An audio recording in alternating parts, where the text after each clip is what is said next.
હવે ખજૂરને મારે એક મોટો સવાલ તો ઈ પૂછવાનો છે કે ભાઈ તું એક ટ્રસ્ટ ચલાવે છે, એક ટ્રસ્ટ નું તારી પાસે અકાઉન્ટ હશે જ, છે જ, બરાબર? તો તું લોકો પાસે જે દાન લે છે એ તું હવાલા કરાવે છે, આંગળિયાઓ મંગાવે છે, મની ઓર્ડર કરાવે છે, તો તારે ટ્રસ્ટ નું અકાઉન્ટ છોડીને, બેંક અકાઉન્ટ છોડીને તારે કેમ આવી રીતના પૈસા લેવા પડે છે? હે? તારી અમેરિકાથી પણ એટલી બધી ફરિયાદો છે. હલો, નમસ્કાર, જય શ્રી કૃષ્ણ. હું છું તમારો પ્રિય ખજૂર. કેમ છો બધા? લાઈવ આવવાનું કારણ એક છે. રાજકોટમાં 3 દિવસ પહેલાં એક વાવાઝોડું આવ્યું હતું અને તમને લાઈવમાં બતાવું એટલે તમને વધારે આઈડિયા આવશે કેવી રીતના થયા.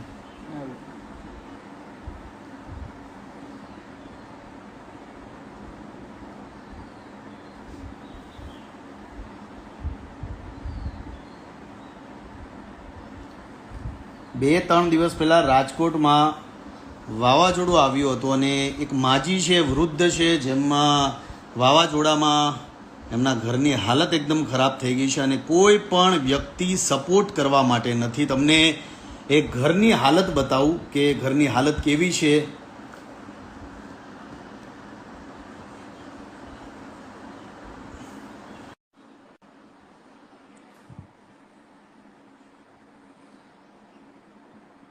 રાજકોટ અને અત્યારે જસ્ટ મને મેસેજ આવ્યો કે માજી છેલ્લા 3 દિવસથી હેરાન થઈ રહ્યા છીએ. હસબન્ડ વાઈફ છે, આગળ પાછળ કોઈ નથી અને ઘરની બહાર રહી છે. છેલ્લા 3 દિવસથી વાવાઝોડું આવ્યું અને પોતે હેરાન થઈ રહ્યા છે.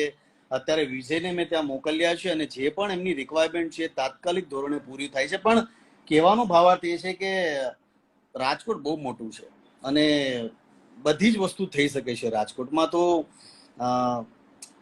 જો હું બેઠા બેઠા આ બધી વસ્તુને ધ્યાનમાં રાખી શકતો તો રાજકોટમાં તો ઘણી ખરી વસ્તુ થઈ શકે છે. તો વિજય ત્યાં જાય છે ને તમામ કામ અત્યારે પૂરું કરે છે. પણ તમામ લોકોને કહું છું કે વરસાદમાં જે લોકો હેરાન થઈ રહ્યા છે આજકાલ, કે આવનારા દિવસોમાં જે પણ લોકો વરસાદમાં હેરાન થવાના છે, એવા તમામ લોકોની સાથે આપણે ઊભા રહેવાનું છે. એવા તમામ લોકોની સાથે અને એવા તમામ લોકોની આપણે મદદ કરવાની છે. તો તમામ લોકોને કહું છું કે તમારી આજુબાજુમાં જે પણ આવા જરૂરિયાતમંદ લોકો હોય, વરસાદ આવવાનો છે આવનારા દિવસોમાં, ઘણી ખરી આવી નાની મોટી વસ્તુ થવાની છે અને ટેન્શન લેવાની કોઈ વાત નથી, પણ આપણે મળીને આ સિચ્યુએશનને ટેકલ કરવાની છે. તો રાજકોટનું આ કામ થઈ જશે, પણ આવનારા દિવસોમાં વરસાદના લીધે કોઈ પણ વ્યક્તિ હેરાન થાય છે તો મારો કોન્ટેક્ટ જરૂરથી સાચજો તમામ લોકો. બરાબર? જય માતાજી, જય શ્રી કૃષ્ણ.